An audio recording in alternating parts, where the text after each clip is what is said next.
Hey YouTube, Dawson Rider here with my review of the Retrofire series Gekitoja.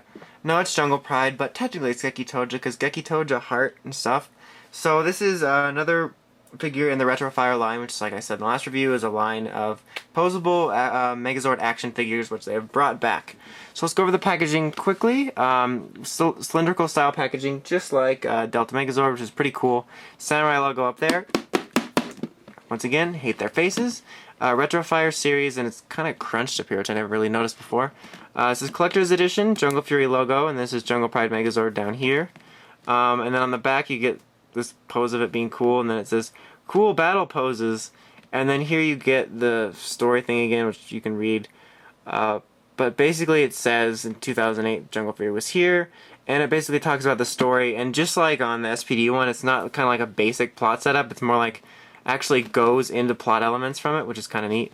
Then this is also available. Thanks, I already got it, asshole. Okay, so anyway, let's go ahead and open this guy, and we'll get on with the rest of the review. Gekitoja! Bunning up! That was weird. Okay, so here we have him out of the box. The Jungle Pride, not Gekitoja, but he's gonna be Gekitoja if I want him to be, okay?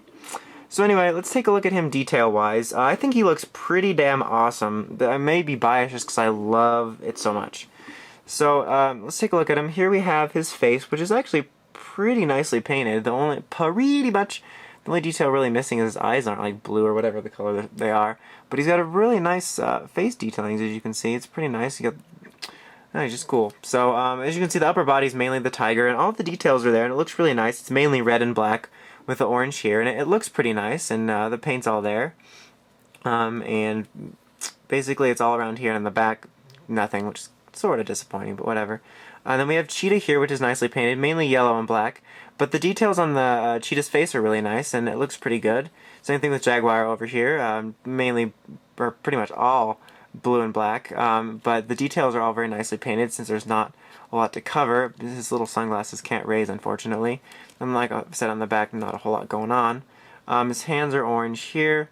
I don't know why I just said that. Like, look, his hands are orange. So anyway, no, okay. So for what he comes with is he comes with these detachable like Wolverine claws, because apparently he's a huge fan of O's now.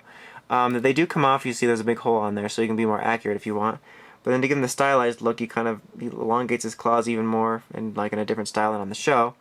And then he comes with his like baton nunchuck weapon, which is a combination of all three tails, which they actually painted it, but it looks kind of funny. Like, it looks really kiddie. Like, it looks like I picked up something from McDonald's and then gave it to him. Mainly because the tails are mainly black with just blue, red, and yellow accents. So I kind of wish if they were going to paint it, they would have gone with the accurate thing, but I guess it's just cheaper to make the plastic for each of these three. But it's nice that they included it and painted it. It just kind of bugs me, though. But it's still cool that they did that, and the Wolverine claws are pretty cool. Now he's going to go being like O's and being like, oh, look, I got Wolverine claws, but I think I'll use this weapon. I don't know. What's wrong with people today? I just don't know. Okay, anyhow. So, articulation wise, unlike the Delta Squad Megazord, this guy actually has same articulation all around. His arms or like his shoulder pad area, can rotate all around 360, and he's got a nice ball joint in here which rotates all around. His elbow joint does bend, same thing on this side exactly, same ball joint, same elbow, same swiveling.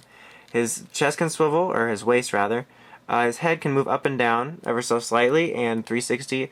Actually, yeah, I can. I was going to say it's hindered by the side panels, but not really. Get back. There we go. He's got a nice ball joint on his leg here, and his knee can bend. And he's got a nice joint down here at the foot, just like the other one, which is quite a present surprise. Yes, it is. So that's pretty neat. I really like the fact that it's got a lot more articulation. So overall, this guy is really, really awesome. Now, I am a little bit biased because Geki is my favorite Sentai, and I just love the Geki Ranger and Jungle Fury designs for suits and mecha and everything just all around. So I'm a little bit biased. But I think just because this guy has more simple colors, really just having the three primary colors and then blacks, just makes him seem more detailed. Like, the Delta Squad Megazord looked good, but he had some details missing because he had more colors going on. But because this guy doesn't have quite as many colors going on, I think he just looks better for it and looks more polished. But that could also be my bias. Just to bring them in, here's the two of them together, so they look all cool guy face. So overall, I definitely recommend this figure. If you are a fan of Jungle Fury or Geki Ranger or Mecha or just like want posable mecha, I definitely recommend it. If I didn't mention already in this review, this line is like an SIC version of the Megazords, and they kind of make it into a new style. And he's not like a huge departure from the overall style, not quite as much as maybe like the MMPR one from this line earlier. But he's got some different design choices to make it a little different, but not quite as drastic. So it's a pretty good-looking figure to, you know, hold be a placeholder until they release a Robot Chogokin maybe. So anyway, I've kind of just gushed enough. So let's go ahead and give this a Dawson Rider seal of approval. Achieved. It's stamped. The stamp's on the bottom of my hand, and I stamp it, and it's seal of approval. So go ahead, go out and buy this if you're a Jungle Fury Geki Ranger fan. So until next time, check out the Crazy Podcast for the crazy token news in the craziest way possible, and the Crazy Podcast. Until next time, it's your friendly neighborhood Dawson Rider, signing out. So